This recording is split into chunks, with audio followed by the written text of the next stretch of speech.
আটা আর সবজির পুরে ঠাসা এই রেসিপিটি একবার তৈরি করে খেলে বারবার খেতে মন চাইবে। আসসালামু আলাইকুম। এই নাস্তাটি দেখতে যেমন সুন্দর, খেতেও কিন্তু অনেক মজার। বিকালের নাস্তা অথবা বাচ্চাদের টিফিনে আপনারা এই নাস্তাটি তৈরি করে দিতে পারবেন। সবজি দিয়ে আর আটা দিয়ে তৈরি করা, খুব সহজেই তৈরি করা যায় আর খেতেও কিন্তু অনেক মজার। তো একটি নাস্তা একটু ভেঙে দেখিয়ে দিচ্ছি ভিতরটা কেমন হয়েছে। তো চলুন কীভাবে তৈরি করেছি এই নাস্তাটি দেখে নিই। প্রথমে নিয়ে নিচ্ছি আমি 1.5 কাপ আটা, চাইলে ময়দাও নিয়ে নিতে পারবেন। আমি এখানে বসুন্ধরা প্যাকেটের আটাটা ব্যবহার করছি। তারপরে দিয়ে দিচ্ছি স্বাদ মতো লবণ, 1 টেবিল চামচ চিনি আর দিয়ে দিচ্ছি 1 টেবিল চামচ তেল। এখন খুব ভালো করে এই উপকরণগুলো মিশিয়ে নেব। এই কাজটা একটু সময় নিয়ে করে নিতে হবে। এখন এখানে অল্প অল্প পানি দিয়ে একটা ডো তৈরি করে নেব। আমরা যেমন রুটি খাই ঠিক তেমনই হবে ডোটা। তো পানি দিয়ে ডোটা তৈরি করে নিতে হবে। তো এই যে ডোটা আমি তৈরি করে নিয়েছি, খুব ভালো করে মথে নিয়েছি। এখন এটাকে ঢাকনা দিয়ে ঢেকে আমি 10 মিনিট রেস্টে রেখে দিচ্ছি। এখন পুরটা তৈরি করব, তার জন্য এখানে আমি 1 টেবিল চামচ তেল দিয়ে দিলাম। তেলটা কিন্তু খুবই অল্প পরিমাণে। তারপরে 1 চা চামচ পাঁচফোড়ন দিয়ে দিলাম। দিয়ে খুব ভালো করে এটাকে একটু নেড়ে চেড়ে ভেজে নেব।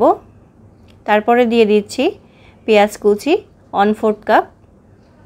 পেঁয়াজটাকে হালকা একটু নেড়ে চেড়ে ভেজে নিচ্ছি। এখন এখানে আমি দিয়ে দিচ্ছি 1/4 কাপ গাজর কুচি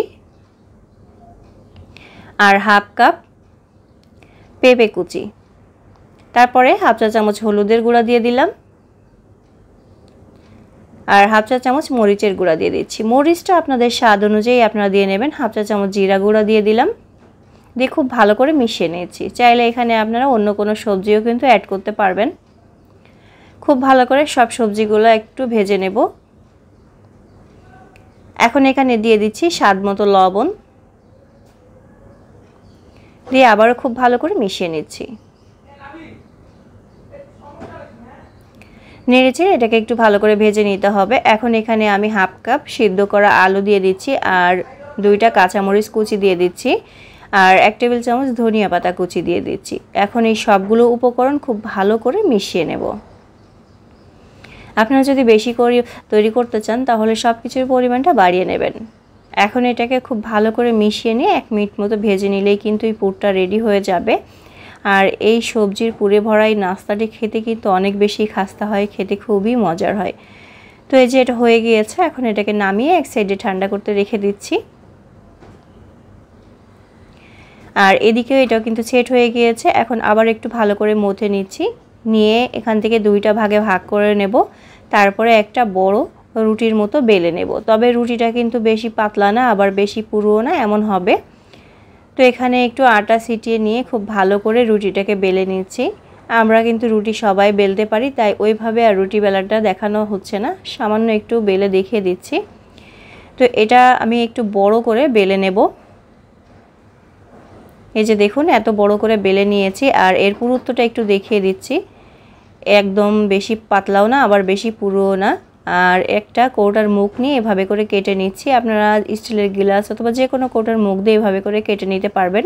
আপনারা নাস্তাটা কতটুকু সাইজ করতে চাচ্ছেন সেই অনুযায়ী এভাবে করে কেটে নেবেন। তো আমি সবগুলো এভাবে কেটে নিচ্ছি। তো এভাবে কেটে নিয়ে বাকি অংশগুলো উঠিয়ে রেখে দিচ্ছি। সেগুলোও পরে আমি আবারও বেলে তারপরে নাস্তাগুলো বানিয়ে নেব। এখন এখান থেকে একটা লেচি নিয়ে আমি নাস্তাটা বানিয়ে নিচ্ছি। এর উপরে সেই পুরটা দিয়ে দিচ্ছি। পুরটা আপনাদের ইচ্ছা অনুযায়ী দিয়ে নেবেন। এভাবে দিয়ে একটু চেপে দিলাম। তার উপর দিয়ে আরেকটা রুটি আমি দিয়ে দেব। তো তার আগে একটু পানি লাগিয়ে নিচ্ছি চারিপাশে, তাহলে আর খুলে যাবে না। যে এইভাবে করে মুখটা লাগিয়ে দিতে হবে, দিয়ে হাত দিয়ে চেপে চেপে দিতে হবে। সব পাশটা সমান করে চেপে চেপে দিতে হবে, তাহলে এই নাস্তাটি যখন ভাজবো তখন আর কিন্তু পুরটা বের হয়ে আসবে না। এভাবে 2 হাত আয়ের আঙুল দিয়ে এভাবে চেপে চেপে এটাকে সমান করে নিতে হবে। তারপরে একটা কাঁটা চামচ দিয়ে চারিপাশ থেকে একটু ডিজাইন করে নিতে হবে। এতে করে একটা ডিজাইনও হবে আর ভাজার সময়ও পুরটা বের হয়ে আসবে না। তো এভাবে করে এটাকে ডিজাইন করে নিতে হবে। চাইলে কিন্তু আপনারা এভাবে করেও ভেজে নিতে পারবেন। তো এবার একটু ছুরি দিয়ে এভাবে করে কেটে নিয়ে একটা ফুলের আকারে শেপ দিয়ে নিচ্ছি। তো এভাবে করে একটু চাপ দিলেই কিন্তু ডিজাইন হয়ে যাচ্ছে। তো আমরা কিন্তু কম বেশি সবাই এই ডিজাইনগুলো পারি, তারপরেও আপনাদের বোঝার সুবিধার্থে আমি একটু দেখিয়ে দিচ্ছি। এই যে দেখুন, এভাবে একটু কেটে কেটে তারপরে একটু চাপ দিলেই কিন্তু একটা সুন্দর একটা ফুলের ডিজাইন হয়ে যাচ্ছে।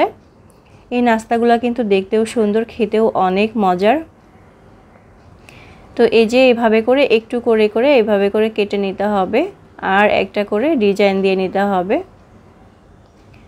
এই যে এভাবে চেপে চেপে দিলেই খুব সুন্দর একটা ডিজাইন কিন্তু হয়ে যাচ্ছে, দেখতেই পাচ্ছেন।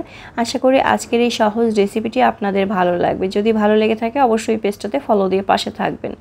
এই যে দেখুন কত সুন্দর একটা ফুল তৈরি হয়ে গেল। তো একইভাবে সবগুলাই আমি তৈরি করে নিয়েছি।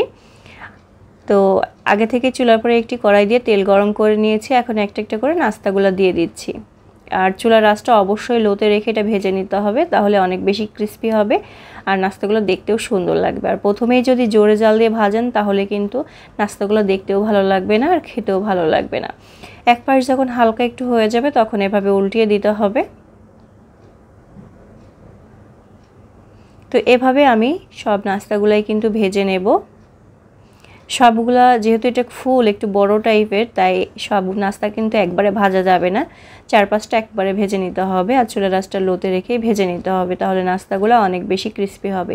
এভাবে উল্টিয়ে পাল্টিয়ে নাস্তাগুলোকে আমি সুন্দর একটা কালার আসা পর্যন্ত ভেজে নেব। তো দেখতেই পাচ্ছেন খুব সুন্দর একটা কালার চলে এসেছে আর আমার এটা ভাজাও হয়ে গিয়েছে। এখন এগুলো আমি উঠিয়ে নেব। এই যে আজকের রেসিপিটি যদি আপনাদের ভালো লেগে থাকে অবশ্যই আপনারা বাসায় তৈরি করবেন, বিকালের নাস্তায় অথবা মেহমানদারিতে বা বাচ্চাদের টিফিনেও বানিয়ে দেবেন। দেখবেন যে বাচ্চারা কিন্তু খুব মজা করে খেয়ে নেবে, কারণ এটা দেখতে সুন্দর আর খেতেও অনেক মজার। তো আশা করি আজকের এই সহজ রেসিপিটি আপনাদের ভালো লাগবে। তো আমি একইভাবে সব নাস্তাগুলো ভেজে তারপর আপনাদেরকে দেখিয়ে দিচ্ছি কেমন হয়েছে। তো এই যে সব নাস্তাগুলাই কিন্তু আমার ভাজা হয়ে গিয়েছে আর দেখতেই পাচ্ছেন কতটা সুন্দর লাগছে এটা দেখতে, আর খেতেও অনেক বেশি মজার, অনেক বেশি ক্রিস্পি। তো একটা নাস্তা আমি আপনাদেরকে একটু দেখিয়ে দিচ্ছি ভিতরটা কেমন হয়েছে। দেখুন ভিতরটাও কিন্তু অনেক সুন্দর হয়েছে, আশা করি ভালো লাগবে। আজকের মতো বিদায় নিচ্ছি, আল্লাহ হাফেজ।